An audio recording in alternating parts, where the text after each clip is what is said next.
The diagnosis helps us to think about our future, to plan, to have as simple or as easy a life as possible, how to try and avoid as many obstacles as we can, and also to think about our lives now much more.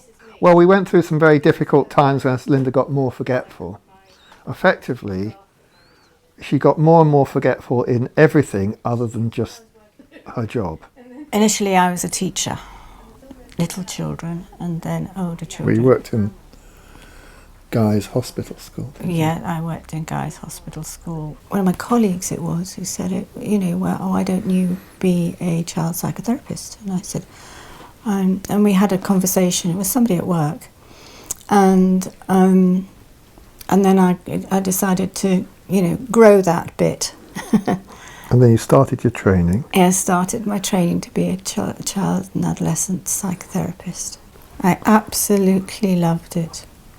A lot of Linda's early problems were relatively mild, and they could have been attributed to anybody working under pressure.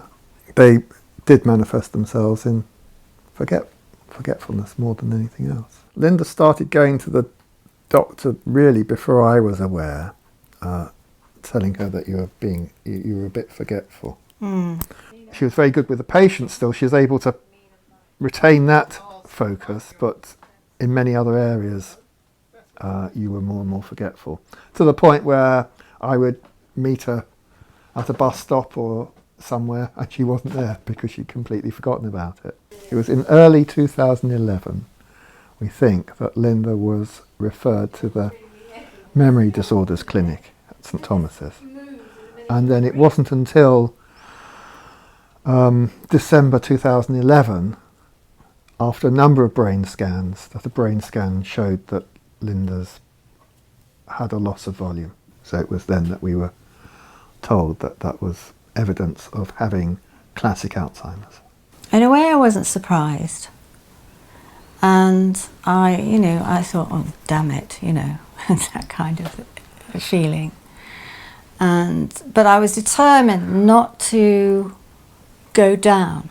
It is down to the individual, but I think the best thing you could do is get the problem investigated.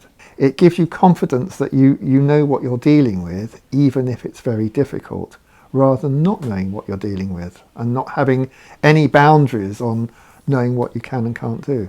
We had an idea about our retirement which has changed dramatically. That doesn't mean to say that we don't enjoy what we do, it's just not the things that we thought we were going to do. Go to John Lewis regularly. We recently went to the Globe Theatre. We're going on a boat trip up the Thames on this Saturday. All of this is playing to your strengths. Our experience is that the diagnosis has helped explain an awful lot of things that may have initially been stress related, that could have happened to anybody, to becoming much more severe, and at least we have an understanding of why these things are happening and how to accommodate them in our day-to-day life.